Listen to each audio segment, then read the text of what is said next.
Welcome to this episode of Talking Transformation, an Australian Transformation and Turnaround Association initiative. We hope you enjoy the varied conversations and experiences shared by our industry transformation and turnaround leaders. If you'd like to know more about AusTTA, you can visit our website at austatta.org. I'm the series host, Jackie O'Dowd.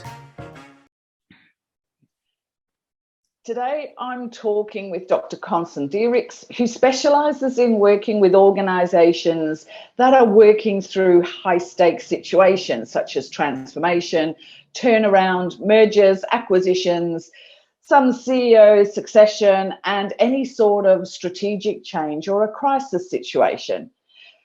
Constance has advised more than 500 executives across multiple continents and industries during her career, and she's the author of High Stakes Leadership, Leading Through Crisis, and The Merger Mindset. She also writes for Harvard Business Review and Forbes magazine, so I'm sure we'll get a lot of information and interest from Constance. So Constance, welcome to Talking Transformation. Oh, thank you, Jackie. It is a real joy to see you. We are literally halfway around the world from one another, so this is a rare treat. Right, so let's start with the first discussion point. Business transformation and turnaround can be high risk and high stakes. Yes. Can leadership make the difference between success and limited success or failure? Yes, leadership to me is the pivot point.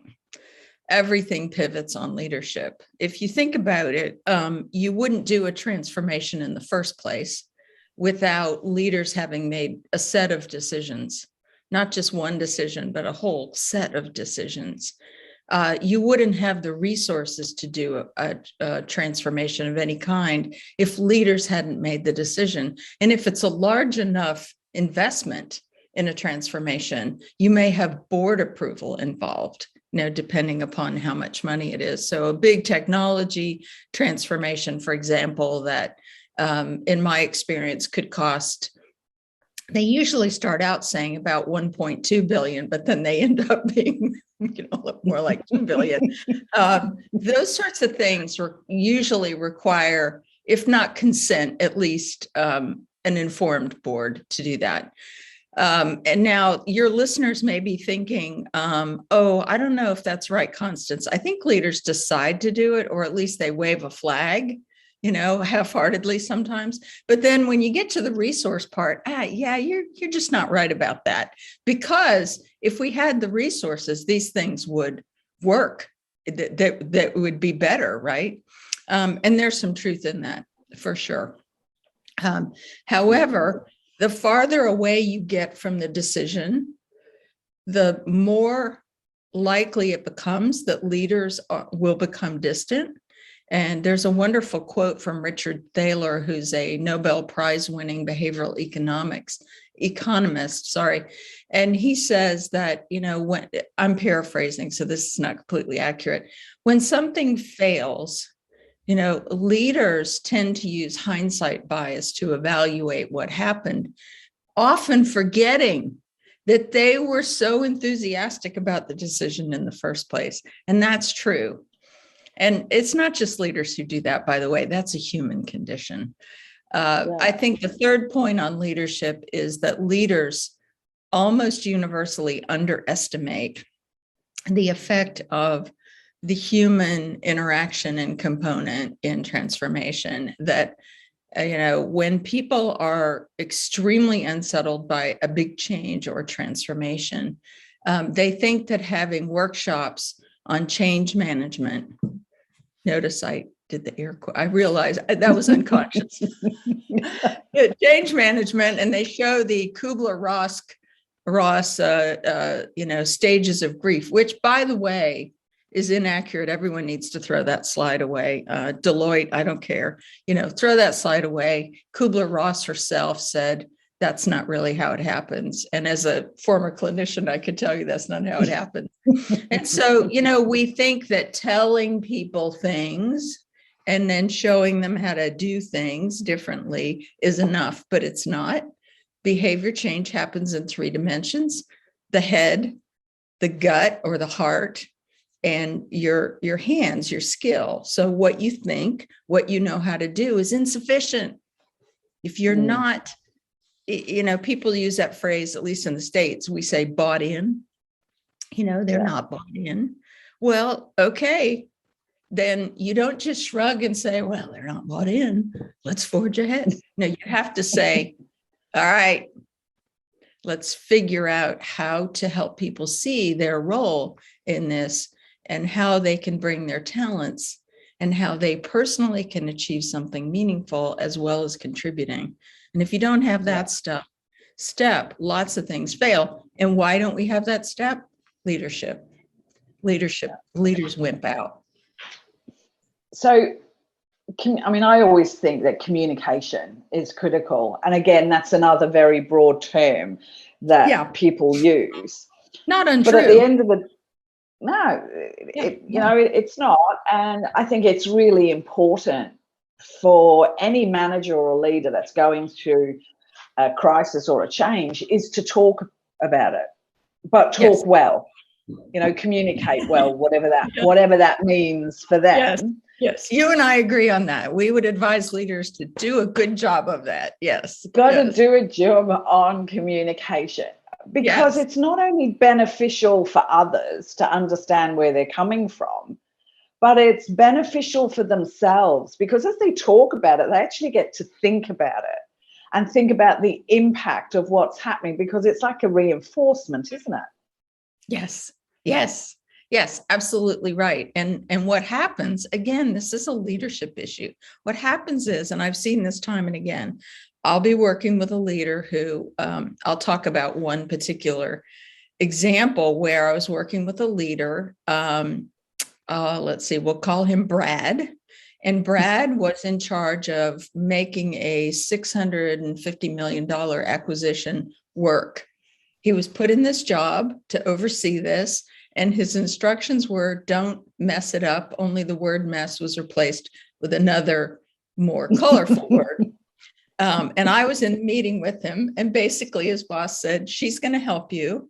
And he looked at me and he goes, help him. that was all we got. Get to work. And so he started receiving attention from all these corporate functions, including communications. And they started writing things for him, and he would send them to me, and I would write back and say, do you really like vanilla pudding? And he would stand up and meet. He didn't know me, so he was not listening to me right away. And he would stand up and deliver the vanilla pudding, and people would go, he got nothing back. Now, this is a leader who's an expert at connecting. I believe that communication done well requires connection. That doesn't mean you're friends with everybody, your mates, you go out for beers. That's not what I'm talking about. I'm talking about when I see you, I say, that's Jackie. She lives in Perth, Australia. We met in Sydney at a workshop, and within seconds, just knew we were going to be friends. Like, it just was bam. So I know something about you. I know you didn't stay longer in Sydney because there was very bad weather, and you were trying to get a flight that would, go from Sydney to Perth without crashing. That's a connection. You see what I mean? It doesn't require a lot of time. It requires attention. And so leaders who do that extremely well, their communications are more trusted. They are more vivid, because if I'm talking to a group, like I'm talking to you now, but others will see this later, I can bring that story in from Sydney, because that was a real lived experience that we share. Now, everyone else who will watch this later is like, well, I wasn't in Sydney. They're not thinking that. They're just listening to a pretty cool story. And if we were live, if I were in Perth, which that would be really good, I would love that. After you and I are done, I would want to interact with people. Or before we started, I would want to interact with people. It's connecting. This is the sign in American Sign Language for friendship. what does that say? It says we're connected. And by the way, this is the letter F. And so it's friends and connected. It's all about connecting. Great leaders are great at connecting. And I promise you, they don't spend 100% of their time doing that. They do it very sincerely. And some people just don't know how. They think it's an obvious thing, but they just don't know how. And I think the other thing that happens is as they start working through these projects or initiatives, whichever way they've set them up, then they become really inward looking. They lose sight of the impact on customers or other stakeholders, because it's all about them and it's all about the activity that's happening within the business. So we lose that holistic view, and we become very inward looking. Yeah, absolutely right. And we all do it. You know, if you're working on a writing project, your head's down, right? It may not be full-time heads down, but there's a heads down. And my husband jokes, and he says that he's fairly certain that an explosion could happen next to my desk and I wouldn't even notice. I mean, he'll walk in the room, I'll be watching, the TV will be on, and he'll say, blah, blah, blah, what happened? And I'm like, I just give him a blank look, and he goes, oh, and then he just keeps going. So that the human mind, fortunately, has a wonderful capacity to narrow focus, but leaders cannot afford to allow their focus to narrow, because here's what happens. The people that are allowed to talk to them have outsized influence. You know, your buddy, your reassuring director of human resources who comes and says, it's all good. It's all good. But do you all say that? Do you have that phrase in Australia where you say all good? Yeah. Ugh, we do. I hate it. I'm sorry. It's probably our fault. Most things are. But, you know, it's not true. So people have outsized influence. So I'm jumping ahead here to what can leaders do about it? Would that be helpful? Oh, well, that's good. Yeah, absolutely. Okay. So what would be helpful is if leaders act like they are explorers in their own territory. This is a phrase I came up with that I just absolutely love. So, and to, you know, they're not just exploring, they're not just wandering around, they're not doing sort of formal show the flag kind of things, you know, like some boards in the US, like UPS and Home Depot, they're famous for the board of directors goes and tours stores. Well, really, what do you think happens 3 days before that? You know, everybody's scurrying around, cleaning up. So don't do that.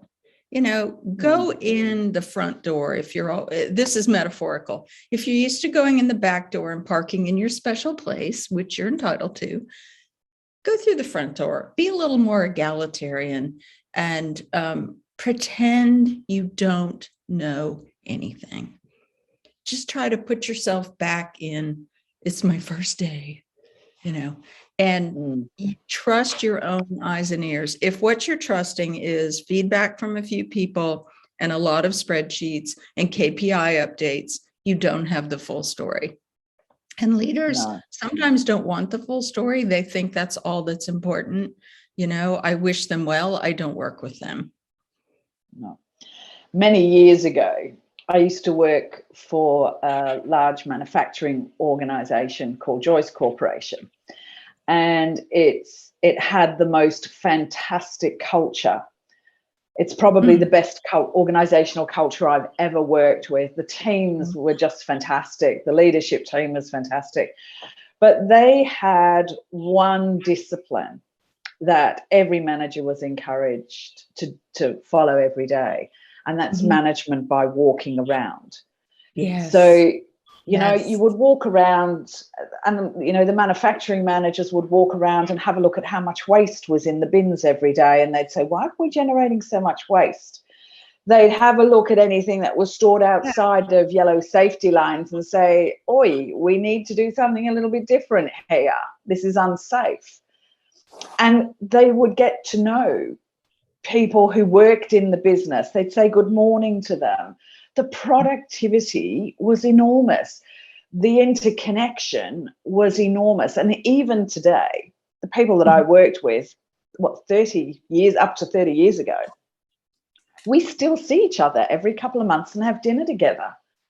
Now, Really? you know, they were all work relationships, started as work relationships that came into friendships. And you just don't see that anymore. So what have we lost? Yeah. Connection. We've lost connection. And now we've been in this, pandemic. I started to say something I shouldn't say on a recording. We've been in this awful pandemic, and we're talking to each other through screens. Now, you and I, in a way, that's a treat, because you live halfway around the world from me. We don't see each other in person except that one time. So this is exciting. But when you're staring at a screen all day, it's not. So how do you connect when you're on Zoom? You have to make an effort. There's a woman named Priya Parker who wrote a book called How We Gather or Why We Gather. I may have the title slightly wrong. She has a brilliant line. Zoom is a platform. Zoom is not a host. And I thought, oh my goodness, I think some of us, I've been guilty of it.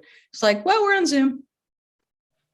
Let's go, let's roll. And provided no structure, no guidance. Yeah, I did it yesterday. In fact, now that I'm thinking about it, I'm like, yeah, I did that yesterday.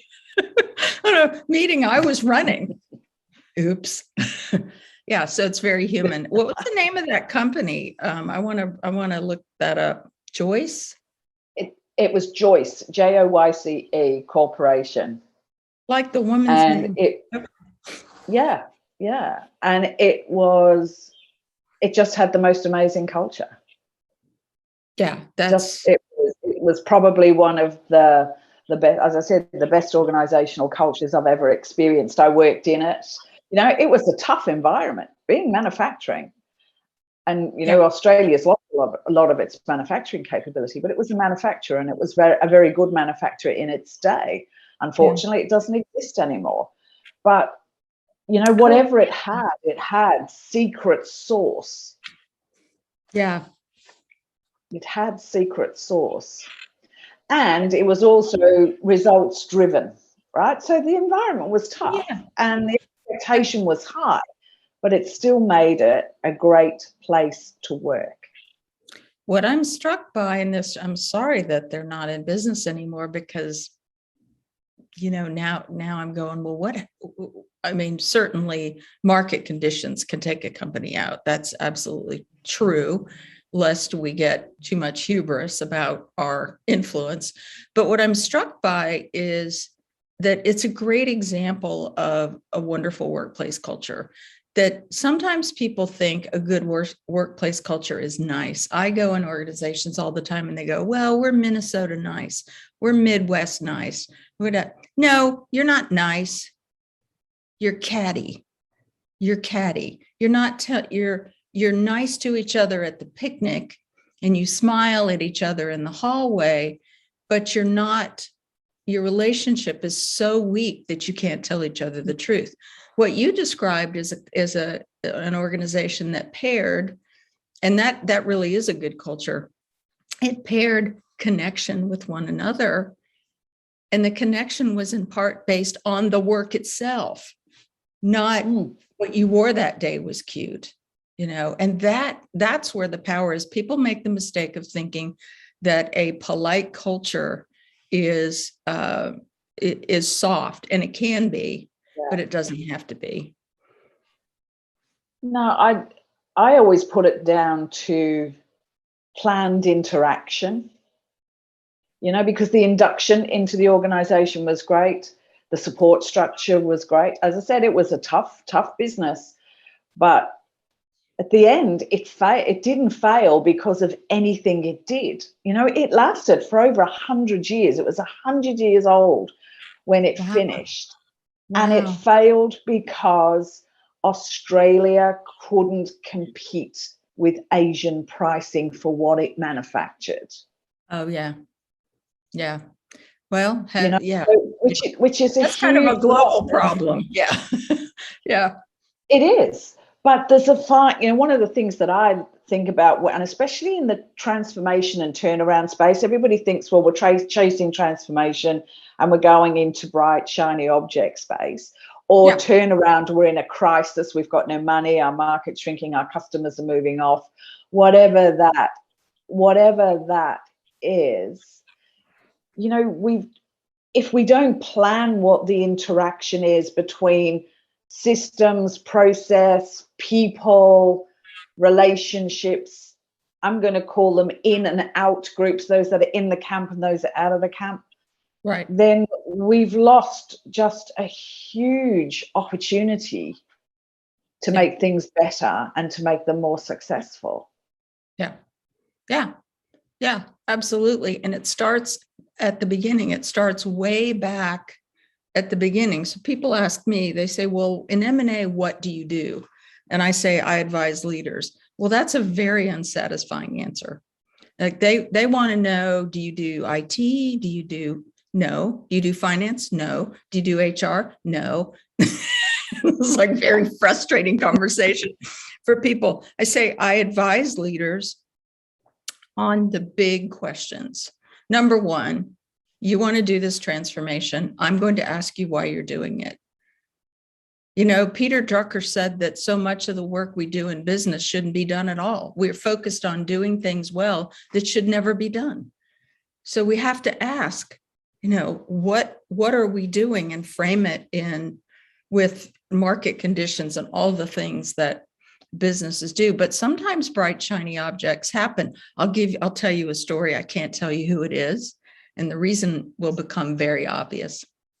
So I was working with a chief information/technology officer, very experienced guy, global experience, great track record of success, charming to boot, and had a wonderful team, and they worked well together.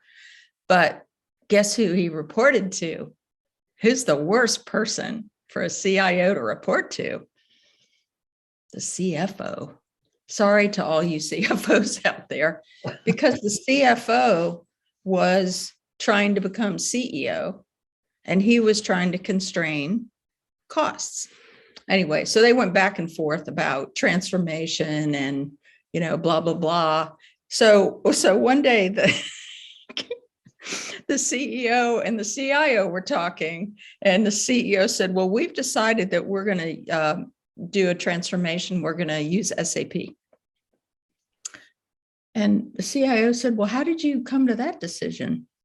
They went to visit 3M in Minnesota here in the States, because the CFO's next door neighbor works at 3M. And they went to 3M, and in a matter of a couple hours, they got gee-whizzed, and they said, we're doing SAP. I am serious. I am not making this up, right? I mean, this is insane. Anyway, so the transformation began. It was a nightmare. And fast forward, you know, like 8 months, the CIO just said, I can't take it. I can't stand here and feel responsible for this. This is a train wreck. It's going to go in a ditch and burst into flames. And I think he was right. So he left, and I left with him. I mean, that is an extreme example, but it's true. It's a true story. But, you know, it's very common. It's very common. I know. People just go and change technology and systems, the bright, shiny object syndrome, because they think it's everything. But, you know, I'm a great believer, and I keep saying this, I believe in you've got to bring 7 elements together, and you can't change any one of those 7 elements without disrupting the others. Got to have a strategy. So what's that system going to do? What processes do we need to change? What people do we need to bring along and have on the journey and bring their capability and skills? What information do we need? what information is going to flow and change, what structures need to change in order to make this whole thing work, and what's the boundary box for governance and compliance and all of the things that new system shapes. We don't think about those when we make those decisions. Well, that's why they need you, because when you provide that framework for a client, you can introduce them to your framework. And if they nod and agree, you know, in the beginning, maybe this doesn't happen to you, but it happens to me, where I introduce a framework and they nod and agree. And then 3 days later, they totally forget, you know, and they go off and I go, wait, no, wait, remember this over here where you all, so that framework becomes so foundational. And it's so interesting how often consultants think, well, I can't use a framework like Jackie's because, you know, that's just so obvious. It should be obvious. It shouldn't be so arcane that, you know, people are scratching their head and thinking I have to go look up 3 words after this meeting. It should be obvious and clear, and you can put your own spin on it. You know, there's a guy that wrote a book about decoding greatness. And he said, everybody's trying to do something so unique. He said, stop doing that. Change something a little bit and make it yours. And the way you can do that, and the way all your colleagues who may watch this can do that, is by doing what I just did. I dropped in a story about a client that I had where something outrageous happened. And then you said, oh, it happens all the time. And I was like, wow, it sounds like it happens more than I knew. So now I've added a layer to work that a lot of different people do. But, you know, there's nothing new under the sun. Good leadership is good leadership. And people think it's obvious. And it is obvious, but it's not easy. No. And when we last spoke, we talked about the insidious knowledge trap. Oh. And where people have been successful in a role, they've done a successful turnaround or transformation, and then they go on to the next job and the next company and try and do exactly the same and say, well, it's worked over here, so it has to work in this place too. And that doesn't always go. So tell us a little bit more about your insidious knowledge trap. So the knowledge trap is my word for something that happens to us cognitively, and it's reinforced by emotion. So I did this thing over here. It was very successful, and I'm really proud of it. I've sort of made my name on this, and so I have the success, which is more concrete and observable. And then I have the feeling, the emotion of pride. You know, I'm proud of this, so I know what I'm doing. Then we go into a different situation. And because we've reified that experience to the point that we are a bit blind to the differences in context. I think one of the things that distinguishes good leaders is they always go into new situations in the mindset and spirit of a learner. So they go in, they look around, and they not only learn, they learn in public. They say in a meeting when they're new, oh, George, you're in charge of supply chain. Tell me what your greatest challenges are right now. Tell me what you're most proud of in the last 2 years or something like that. So now the leader is not only learning, but they're modeling for everyone else. It's okay to learn. It's okay not to know everything. So the knowledge trap is very, very much a dual job. It's our brain, which knows something, but then it's our emotion that says, oh, thank goodness, I'm safe now from the humiliation of people finding out that I don't know everything. And so emotion is the fuel and the gas for our behavior. But a lot of us that like to think we're very smart and we're very experienced and we have a lot of success to show for it, we like to be very eyebrows up, we used to say, we want to think about things. So that's the knowledge trap. And the reason it's insidious is we don't know It's happening. I was having lunch with a former university president a few weeks ago, and I said, well, what do you want to do now? She wants to be a coach now. And I coach coaches as well as working with businesses. And I said, well, tell me about what you want to do. She goes, well, since I've been a university president, I'm going to coach university presidents. Red flashing lights in my face, because what she's going to do, you know what I'm going to say, right? She's going to take her experience and try to transplant it. And let's just say not the most successful person. So No. I should probably not say any more.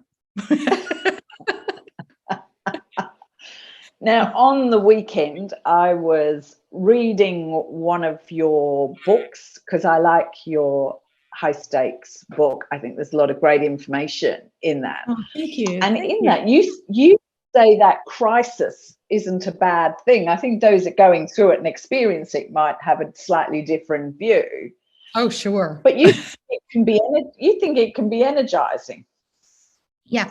So the people that are reading that and don't like that, or have probably thrown the book into the corner of the room at that point, are like, this woman's nuts. A crisis can be extremely energizing, and it doesn't have to be a huge crisis. So, the example that I'm tempted to use is a very sad one, because we're coming up on the anniversary of 9/11 in the States. Which was just a horrible, and it's been deconstructed now every which way from Tuesday. But if you think about the passengers on, I think it was flight 11, that were on their cell phones and were able to learn that these planes had crashed into the World Trade Center, and to understand that their plane, A, was, yes, indeed, had been hijacked, and B, was going toward Washington, D.C., and the people in the cockpit may have plans to crash it into the Capitol, one plane did crash into the Pentagon and people died. But those people in a crisis, a very pitched crisis, organized themselves. The passengers got together and voted about what to do. Now, they all died. They lost their lives. But they prevented this worse tragedy, if we can imagine. But think about that on a smaller scale. You're working on a transformation, and you're sitting in an office with the team that's sort of overseeing this whole thing. And somebody says, there's a movement afoot to unionize, and it's going to take us off track. It's going to just wreck what we're trying to do. What it does is it gives people focus, which they may have lost, or they may have narrowed too much. As you said, you get very inwardly focused. And then you start asking yourself very pertinent questions like, what is the issue? How big is it? What's the threat? Who do we know that can help? How do we get them in here? Let's figure it out. And it shortens the time horizon to the point where we realize we have to act. Too often we think we have this unlimited amount of time to take an action. And sometimes we have a lot of time and sometimes we don't. Great leaders have to know the difference. Do I have 5 minutes, or do I have, 60 minutes, or do I have a week or a month? So given that there can be time pressures, are there any golden rules for leaders making decisions in that type of environment? Yes. One is you have to keep your eye on the objective, not just the goal of the transformation in this case, but what is your larger goal? The second is you have to think about what you're going to say broadly to people. I always say the first rule of a crisis is know you're in one. If you hear a leader say, oh, that's not a big deal, I don't know. I'm a consultant. Maybe it's not a big deal, but I never take that at face value. Absolutely never. One guy said to me, well, my lawyer told me that this guy's not dangerous. And I said, your lawyer's trying to keep you out of court. I'm trying to keep you from getting killed, because they had a dangerous person in their company. So you have to know what the situation is. Leaders have to communicate. Here's the thing they miss. And this is a great rule for leaders to remember. You have to tell people what you want them to do, but you have to tell them what you don't want them to do. You have to say, okay, there's a fire in the warehouse. Everyone needs to come this way. Don't go back to your desk to get your purse. Don't go back to get your laptop. We'll replace all the stuff. Everybody out. So that's a real sort of peaked situation, but it happens all the time where leaders just assume that people will behave well. Well, we told them to do this, but we didn't tell them not to do that. So and the reason why it's so powerful in a crisis is, in a crisis, people are more willing to listen to instructions. Like if you are trained in emergency response, one of the things you learn is if somebody collapses on the sidewalk in Perth and CPR, you kneel down, you start doing CPR, you look up, you make eye contact with one person and you say, you call them. Do you call 911? What number do you call? 000. 000. This is good information for later when I'm back in Australia. You say, you call 000. You don't make a broad request. You make it very specific. And ironically, you're helping that person too, because you're giving them something to do. Yeah. So I know you had some questions for our audience too, didn't you? It wasn't just all about a conversation for us when we chat about this. You said, I've got some questions for your audience. So what are your questions for us? So I think that one of the things we tend to forget when we're grown-ups is that learning takes attention. We learn so much by osmosis and through experience, and we have a lot of implicit knowledge, so not didactically arrived at knowledge that we sort of forget. So I think a question I would have for your listeners is, and then I've got a little self-assessment at the end here, which is my slide. Ask yourself to reflect on the most successful work experience you've ever had, and write it down. I'm really serious about this. Like, I'm not there to supervise, so I just have to trust people to do this. But and I have a little hint too for those of us that sit in front of blank pages on our computer sometimes like this. I go to the art supply store and I buy 6 of these at a time. This is a very big piece of artist paper. And I write, when I'm in idea mode, I write on that because it's not restrictive. And I also use a collection of colored pens. That's a little fanatical, perhaps. You can use a pen, ask yourself, what's the most successful thing that you've been through? Transformation, turnaround. And then deconstruct it. Walk backwards and say, what happened? And what did I do? 3, who did I enlist? And 4, what part of this was luck? We are loath to give credit to luck as human beings. We just don't like it, despite the fact that out of the other side of our mouth, many of us say, oh, that's a little braggy. I don't really want to do that. Right? So I don't want to brag, but yeah, luck had nothing to do. We all have some luck. If you're successful, you have some luck. So then take the opposite question and say, what have I been involved with that was a complete flop? It burst into flames, spontaneous combustion.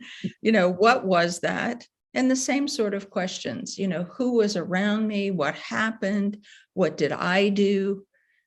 what role did happenstance have? Your former employer, was in manufacturing, and, along come these cheaper manufacturers who are not only cheaper, but they're able to produce mass quantities. And we've got the shipping. Well, we used to have the shipping figured out. Now you go in a store and some shelves are bare. It's like everybody now knows the phrase supply chain because it's been broken. So those are the two questions. And then my third question would be not a question so much, but a suggestion. Next time you walk into a building, any building, I don't care if it's the grocery store, if it's Home Depot, you have Home Depot in Australia, right? No. You don't? Not in Western Australia, we don't. Okay. Well, some big box store, See, did you see that interaction? How American was that? That was so disgustingly American. It's like, oh yeah, of course the Home Depot corporate support center is 3 miles that way. So everybody must have a Home Depot. Anyway, my apologies to everyone. Now, let me also say that was an example of what I'm telling people to do. You have an experience, you reflect. Now, I was reflecting on my background processor was going, oh, Constance, you did that thing, and then I talked about it as a learning point, right? So when you go into a store, mostly what we're doing is we're going to where the thing is that we want, or the things. Now, when you go in a store and they've rearranged the store, what is your reaction, Jackie? What's the feeling you have? Confusion. Yeah. Frustration, because they've now just taken my quickest route to get what I need and get out. Yes. And they did it on purpose. They did it on purpose because they know that if they slow you down in their store, their sales will go up. They are not stupid. They are not, this is not arbitrary. And I go into, I went in some store the other day and they'd rearranged it. And I thought, merchandising's been here. So those are the questions. And then I have a little self-assessment. I used this when I was teaching. I teach at a business school in Moscow, strategic decision making, which is somewhat hilarious because they translate all of my slides into Russian, and a translator is with me, not physically, of course, but I'm speaking English and it's coming out in Russian over there. And they had some strong reactions to my self-assessment. So I'm going to go ahead and show it to you now. Managing uncertainty self-assessment. So the first one is sometimes really annoying, but it's very illuminating. Ask yourself, can I quickly name 3 times when I've legitimately asked for help? Now, why is legitimately in italics? Because oftentimes when we ask for help, we're not sincerely asking for help. What are we asking for? Reassurance. We're asking for comfort. Now, comfort is cool. I am down with comfort. This is my second cup of coffee. It's in a Wedgwood cup, blah, blah, blah. I like comfort as well as the next person. But comfort is antithetical to learning. But learning about ourselves and our own behavior can be a little ouchy. But if you can quickly name 3 times when you've legitimately asked for help, when you've been in a situation where you really needed what someone else knew, whether it's a skill or information or whatever, then you're vulnerable because you're admitting that I don't know something or I don't know how to do something. This is a lifelong journey, and when you can be excited about it, It's actually fun most of the time, up until the point when someone told you that you did something stupid, and then nobody likes that. The second one is to ask yourself, are my eyes on the objective, or are they on my methodology? Now, the 7-piece framework that you described earlier, that's a framework within which you probably have very specific things. But the tactical elements within that framework, I'm just envisioning what it looks like. It may look nothing like what's in my mind. That you can move around on the details. Oh, but absolutely. if you waver on the objective, now you're really trying to do something different than what you set out to do. You're using the wrong metrics. It's like standing on a scale to find out how tall you are.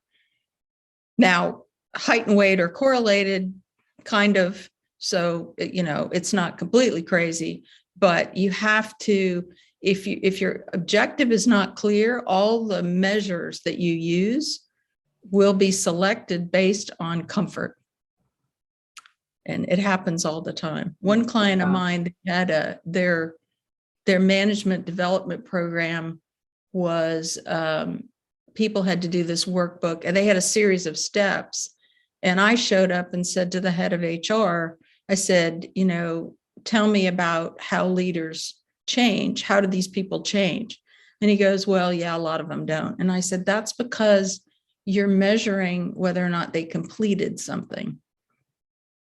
You're not really measuring whether or not they're different. And he got really mad at me, which was predictable. But he hadn't hired me. The CEO hired me, so I was safe. I accept that emotion affects my thinking, affects thinking, even mine. And I think we've talked about a few examples where that can become clear to people. The most wild example I have of talking to a guy about this, he was in charge of risk, and he got really mad at me. He stood up, slapped his hands in the middle of his desk, leaned way over, red-faced and sweating, and screamed at me, I am not emotional. You don't have to be a psychologist to know what's going on there. I avoid the trap of endless analysis. I just got to say to all of you listening to this, there are so many people in your worlds that are ready, willing, and able to lure you into this trap. So beware. And the way to avoid it is to do number 5. It's to find ways to gather information with my own eyes and ears. I find ways. So when I work with this one leader, I think I called him Brad earlier, what he does is brilliant. He goes into buildings through different doors. Like he'll say, I'm going to go in the back today, or I'm going to go in the front today. He stops or slows down every time he encounters another person. He takes routes around the building that he hasn't taken in a while. He checks in with people. He is so successful, and he's so beloved because he's connecting and because he's doing what your colleagues did, Jackie. He notices. He notices small things, and he doesn't think anything is too small to notice. And he is one of my favorite leaders I've ever worked with. And I've actually written about him in my book. I wrote about him. His name is Patrick. I didn't need to change his name. So I think what we've touched on is really the secret sauce. Your Brad/Patrick takes different interactions and paths through the organization, and he looks and he listens and he feels, right? No different to the people that were in Joyce all those years ago. And once you've got those deep connections, then, it just enables the whole organization to react, respond, and adapt so much more effectively. Yeah, especially when you notice and you listen, you pay attention, but you're looking for cause more than blame. A leader who walks around and notices, but immediately goes into a fury and screams and yells about something is not going to get more information. They're going to get less. And that's one of the roles emotion plays in organizational life. Is fear is antithetical to innovation and a healthy culture.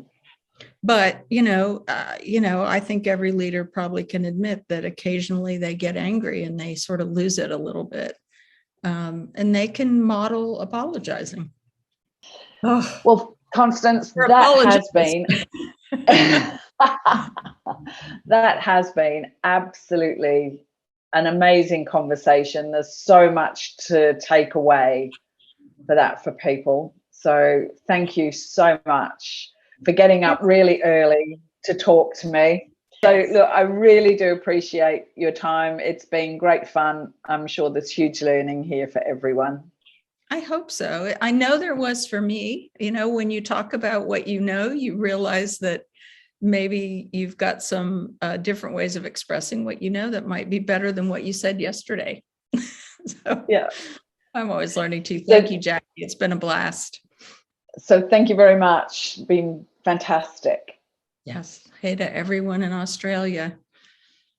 I'll be back. It's a warning.